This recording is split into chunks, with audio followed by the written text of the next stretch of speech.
The race for Champions League football for next season is well and truly on. Hey guys, welcome back to the channel. Welcome to another video. Yesterday's video is going to centre around the top four race, the race for Champions League football for next season. We did the Premier League title race yesterday. Today is the turn of the teams that are going to be fighting it out for a place in next season's Champions League. Of course, it could be more than just the one team. I personally believe that obviously the top three teams are pretty much set in stone. Maybe not necessarily in that order, but I believe that Liverpool, Man City and Arsenal, there's no way anybody is overtaking them and they're falling out of the top four. But of course, it might not just be the top four this year that gets that all-important Champions League football. It could be the top five, depending on the state of the league and the state of the national and how the corresponding places work for the obviously new format to the Champions League next season. So that is always worth bearing in mind. It's being said that England may get that all-important extra spot in the Champions League, but of course it's not set in stone as of right now. I think it will depend on obviously the performance levels of those teams currently in European football right now. But we're going to go off this as if it is going to be solely the top four, and obviously there is going to be one or two of these teams that are going to make it, like I say, depending on top four, top five. But we're going to be looking at it anyway. We're going to be looking at who is going to get that all-important top four spot. Personally, I think it's between these three teams right here. So we're going to be looking, like we did yesterday, like we did with the title race, we're going to be looking at these teams. We're going to be looking at their strengths, weaknesses, and of course, the fixture running, shall we say, for the final 9 to 10 games of the season.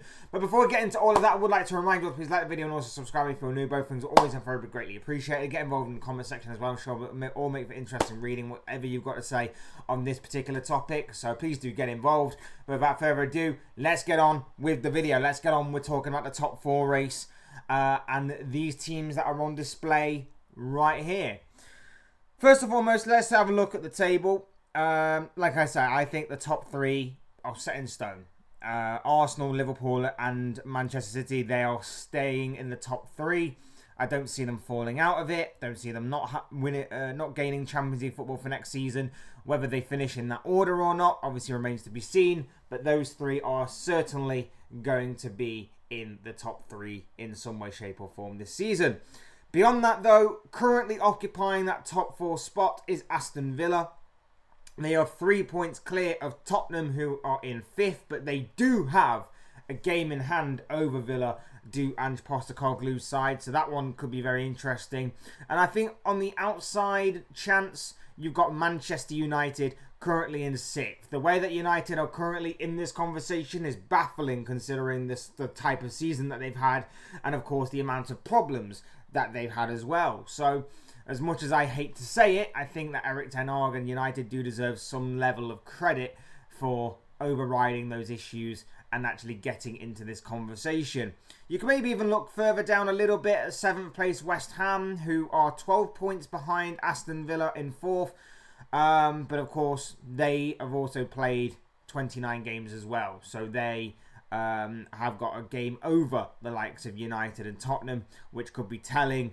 And then beyond that, Brighton on 42, Wolves on 41 seems a bit more of a stretch to make it into those those Champions League places for them. So I'm going to mainly be focusing on 4th place Aston Villa, 5th place Tottenham, and 6th place Manchester United. For Villa, it's been an incredible season. I don't think anybody really predicted them to break into the top four this season, and if you did, congratulations. You may be your big prediction may be right for this campaign. But it's been incredible to say the least. Unai Emery deserves huge credit for what he's managed to achieve at Aston Villa. He's got them playing some good football at times. They are strong, particularly at home. Their away form has been a little bit iffy at certain points this season, and that obviously what could cost them these Champions League places. And I think I said it earlier on in the season that their away form does worry me a little bit. The way that they play the high line, the way that they sometimes will drop points to teams that they shouldn't necessarily be dropping points to, is probably what's going to cost them a top four position. Alternatively, you've got Tottenham in 5th.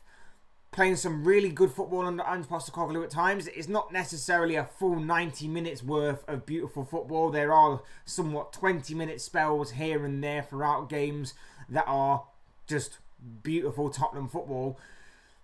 But ultimately, they are Tottenham. And as we saw last week against Fulham, they had a very good opportunity to apply more pressure onto Aston Villa before they played on Sunday.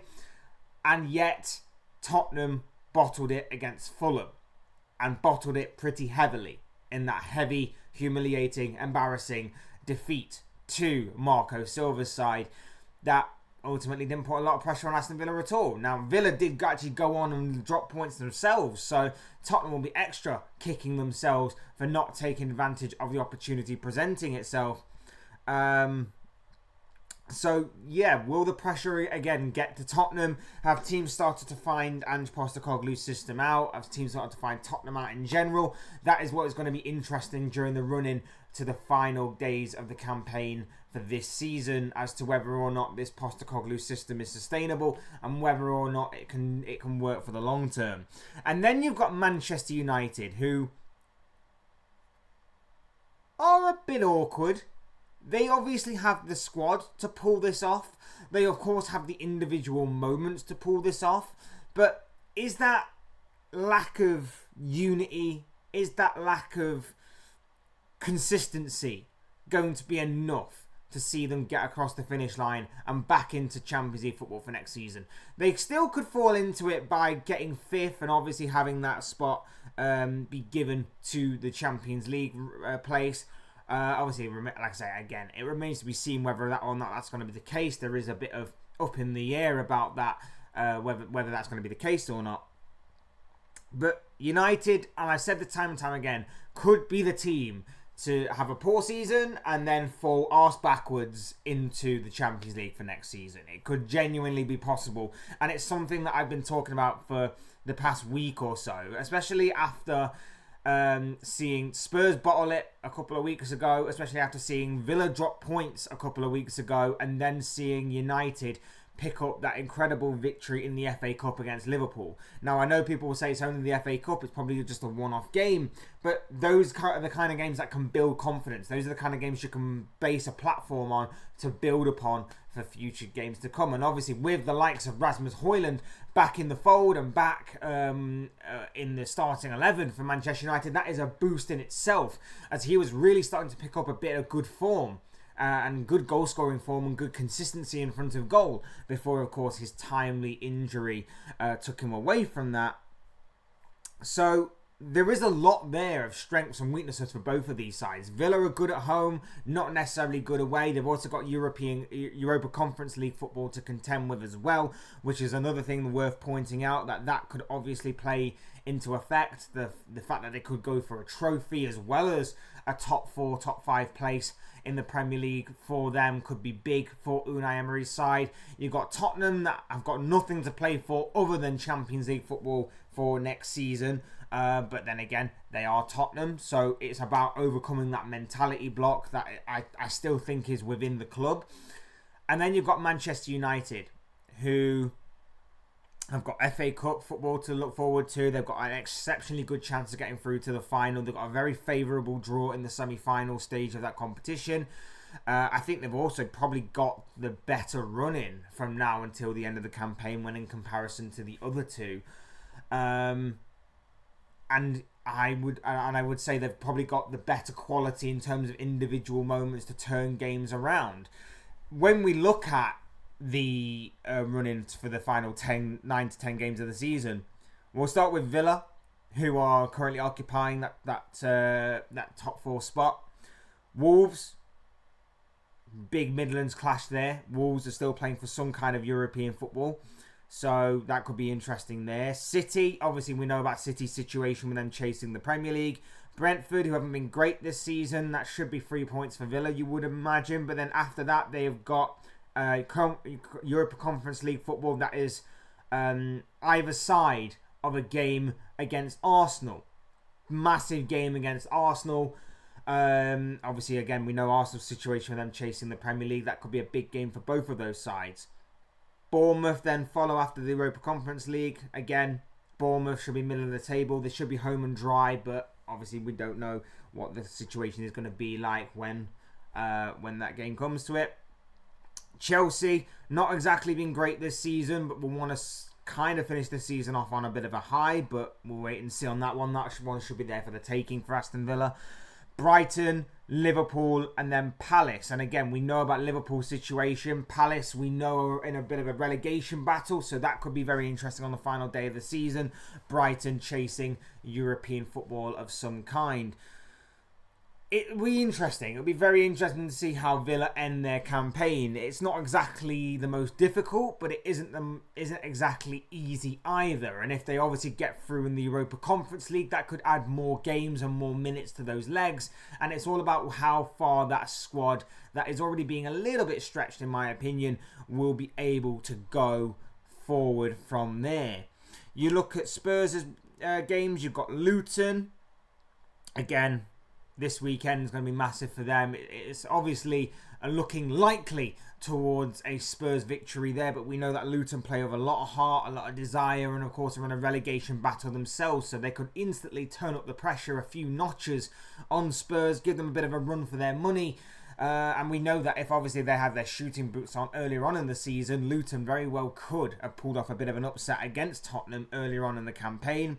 Then they've got West Ham. West Ham are a bit of a bogey side for Spurs in that big London derby clash. So we know that that could be tough. And obviously West Ham are still in the hunt for European football themselves.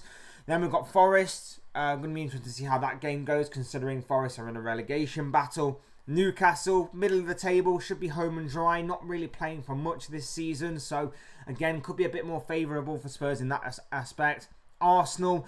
Again, we know about Arsenal's situation, massive London derby. They'll obviously want to not only boost their chances of Champions League football, Spurs, but they'll also want to rain on the parade of Arsenal and hope they don't get their hands on a Premier League title for themselves. Then Liverpool, another massive game there. We obviously know about Liverpool's situation. Burnley, they'll probably be relegated, as well as Sheffield United. They've got them back-to-back. So they'll probably be relegated by that point, which could work in Tottenham's favour. It could also mean that Burnley and Sheffield United go out there with no fear and obviously nothing to play for. So yeah, it could work both ways, that one. And then Newcastle on the final day of the season. They also have Manchester City. That is a game that's set to be rearranged somewhere in the midst of all that. So again, we know about City, but we do know that obviously Spurs like to play against Manchester City.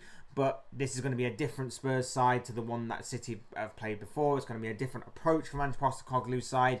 But if their earlier meeting in the season, that big 3-3 draw was anything to go by, we could be in for a real treat with that one. But again, Spurs looks the more difficult when you consider that they've got a couple of relegation candidates in there. They've got a couple of teams that are chasing European football. They've got a couple of teams in there that are chasing the Premier League title and probably will be doing so by the time that those teams meet. Well, all three of the teams that are chasing the Premier League title, to be fair. So it could be extremely difficult for Spurs in that running aspect, and it could be a bit more favourable for the other two teams that they may fancy Spurs to drop points, and maybe even drop points against certain teams that you wouldn't expect, given the fact that, well, with all due respect, they are Spurs. Just saying. And then you've got Manchester United, who have got Brentford this weekend, followed by Chelsea, and then Liverpool, Bournemouth. They've got their FA Cup semi-final, which means the Newcastle game will have to be rearranged. They've got Sheffield United, Burnley, Palace, Arsenal and Brighton. You look at that fixture and you think right off the bat, Brentford should be a win. Chelsea are there for the taking. Liverpool at Old Trafford could be interesting, especially what happened last week. They've got Bournemouth, which again, they should be middle of the table. They should be, give or take, safe and sound and not really playing for much at that point of the campaign. Sheffield United and Burnley should already be down by then, you would imagine, probably. Palace are battling relegation. It could be difficult in that aspect, but it still should be winnable.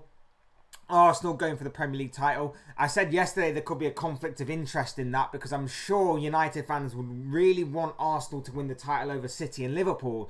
But of course, come that point of the season, if they're chasing Champions League football themselves, and if Arsenal are obviously wanting the Premier League title, there could be a bit of a But like I say, a bit of a conflict of interest come the penultimate game of the season for Manchester United, which could make for interesting viewing to say the least. And then Brighton on the final day of the season still could be chasing European football. We'll obviously have to wait and see what it's like at that point. But I think, given the fact that there is very little else to play for Manchester United other than an FA Cup draw, which they should be winning anyway. Like, with all due respect to Coventry, they got there on merit, they got there fair and square. They should be winning that game, Manchester United, because let's face it is Manchester United against the lower ranked opposition. I think United have got the easier run in, and that's why I said last week that it is very much possible that they could fall arse backwards into a Champions League place for next season, and it could very well happen. I don't trust Spurs in the final 10 games of the season to pick up the points needed to maybe secure top 4, because I see them losing to Arsenal, I see them losing to Liverpool at Anfield, and that City game, as much as obviously we've seen Tottenham be a bit of a bogey side for City in the past, it's a different Spurs with a different mentality and a different mindset that City could really pick apart. And I think if Erling Haaland had his goal scoring boots on earlier on in the season, it wouldn't have been 3-3 on that day, but it could have been a completely different scoreline, heavily in Manchester City's favour, had Haaland not missed about 3 or 4 very good golden opportunities to, of course, put Tottenham to the sword on that day. You also consider the fact that, you know, Luton, that could be a tough game this weekend. West Ham's always a bit of a bogey side for Tottenham anyway, and Forest are in a relegation battle. There are points there to be taken from those for those sides against the Tottenham side that so far haven't quite handled the pressure, and haven't quite handled the pressure a lot this season whenever the pressure's been on. When the pressure was off them at the beginning of the campaign and no one was knowing what to expect of Tottenham, that's when they were winning games left, right and centre. But ever since the pressure's turned on them a little bit and people have started to question, oh, maybe this side could go on and win the Premier League title, back in obviously September, October time, which was insane. And then obviously maybe this side could get Champions League football. That's when they have started to crumble a little bit, and that's where teams have started to find them out just that little bit. So it'd be interesting to see if Spurs can hold their nerve. And of course, from Villa's point of view, it's not as difficult as Spurs'. Mainly because they don't obviously play. Well, it's still difficult because they still play the same 3 teams that are challenging for the Premier League title, and they've still got a couple of things in there, and they've still got Europa Conference League in there as well. So, you know, maybe. But again, Wolves, Bournemouth, Chelsea, Brighton, not necessarily teams that are going to be challenging for a lot, or at least going to be challenging for, at the very least, European football. So Villa's could actually be more difficult now that I've reasoned it out. But again, I think United have the easier run-in. I think United have the individual moments, the individual talent to get them through these games and to obviously help them get as many points as possible. I don't trust Spurs in their mentality yet. I don't trust Spurs particularly in key high pressure moments, which is why I'm not going to... I pick Spurs to finish 6th in all honesty. And Villa, again, I think they may just have enough in the tank just to get them across the finish line. But whether that is 4th or 5th, and whether that 5th place spot will guarantee them Champions League football or not, remains to be seen. I'm going for United, and I don't want to obviously say that. I don't want United to get anything good ever. But I have to be open, I have to be fair, and I have to be honest. I think if United can build upon that Liverpool performance, if they can keep Rasmus Højlund fit, I think if Bruno Fernandes can step up and be the leader he is supposed to be, wearing the captain's armband, if they can somewhat get Marcus Rashford back to firing again, at least for the remainder of the season, and obviously if Kobbie Mainoo in the middle is going to be still there, and obviously he doesn't pick up any sort of injury or some sort of burnout or anything, because he seems to be a real talent and I begrudgingly like the guy. I think United could do it. I genuinely think United could sneak into the top 4. They genuinely could. So I'm going with United to finish in the top 4, Villa to finish 5th, and Tottenham to finish in the Europa League. Whether 5th does get European football, as in the Champions League, or not, obviously remains to be seen. But also look out for Aston Villa in terms of the Europa Conference League as well. That could obviously be a good backup for Unai Emery's side if they don't get Champions League football or in the top four in general. But either way, it will still be an incredible season for Aston Villa, to say the least.